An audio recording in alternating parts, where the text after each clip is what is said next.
السلام علیکم ورحمۃ اللہ وبرکاتہ۔ خواتین سے متعلق دو مسئلے ہیں۔ نمبر ایک، لپسٹک لگانا جائز ہے یا نہیں، اور نمبر دو، لپسٹک لگا کر نماز پڑھ سکتے ہیں یا نہیں پڑھ سکتے۔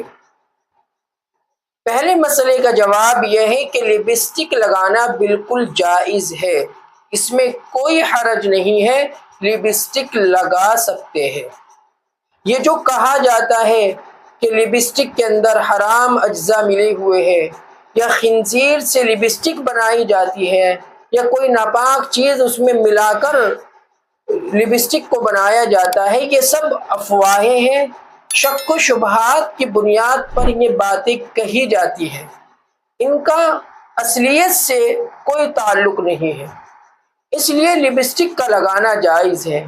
ہاں، البتہ اگر یقینی طور پر معلوم ہو جائے لپسٹک کے اندر حرام اجزاء کو ملایا گیا ہے، اور آج کے زمانے میں تو یہ بالکل آسان ہے، لپسٹک جو لے رہے ہیں، جس کو خریدا جا رہا ہے، اس کی پیکنگ پر، اس کے باکس پر لکھا ہوا ہے کہ یہ چیز کن کن چیزوں سے مل کر بنائی گئی ہے، اس میں کیا کیا چیزیں ملائی گئی ہے۔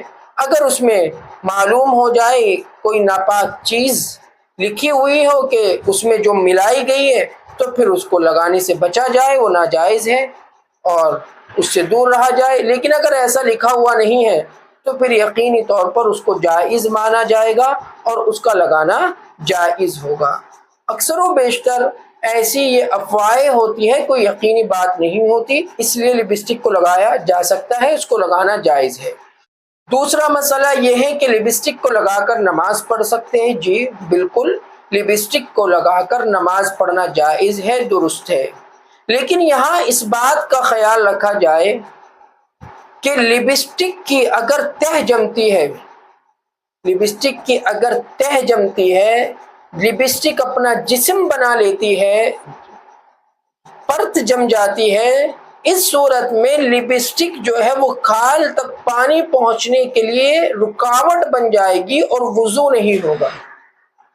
جب وضو نہیں ہوگا تو نماز بھی نہیں ہوگی، کیونکہ وضو کے اندر پورے چہرے کا دھونا فرض ہے، اور اگر بال برابر بھی سوکھا رہ گیا تو اب اس صورت میں وضو نہیں ہوگا۔ اب خیال یہ رکھنا ہے کہ انسان پہلے وضو کر لے، وہ خواتین، وہ عورت پہلے وضو کر لے اور بعد میں لپسٹک لگاتی ہے، تو پھر اسی وضو سے اگر نماز پڑھتی ہے، نماز میں کوئی کمی نہیں آئے گی، نماز ہو جائے گی۔ لیکن اگر اس نے وضو بعد میں کی ہے اور لپسٹک پہلے لگائی ہے، اب دیکھنا یہ ہوگا وہ لپسٹک پرت والی ہے یا نہیں۔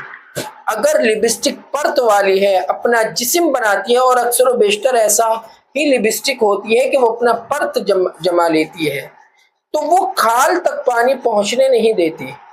جب کھال تک پانی نہیں پہنچنے دیتی تو وضو نہیں ہوتا۔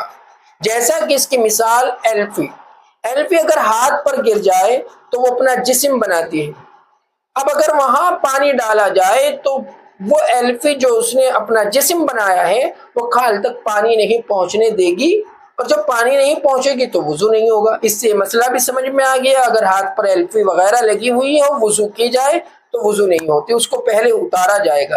اسی طرح ہاتھ پر فیویکول ہو یا ایسی ہی کوئی چیز ہو جس کی پرت جمتی ہو، تو اس کو پہلے اتارا جائے، پھر وضو کیا جائے، تب وضو ہوگا اور تبھی نماز ہوگی۔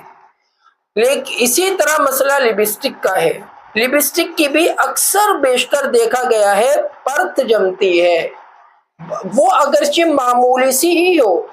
بہت سی خواتین ایسی ہوگی جو کہہ رہی ہوگی پرت نہیں جمتی، ہمیں تو محسوس نہیں ہوتی، نہیں، پرت جمتی ہے، جیسا کہ ناخن پالش جو ہوتی ہے اس کی بھی پرت جمتی ہے، وہ بہت معمولی سی ہوتی ہے جو محسوس نہیں ہو، تو پرت جمتی ہے، بڑی ہلکی ہلکی اترتی ہے لپسٹک کی پرت، تو اس لیے پہلے وضو کر لی جائے، بعد میں لپسٹک لگائی جائے۔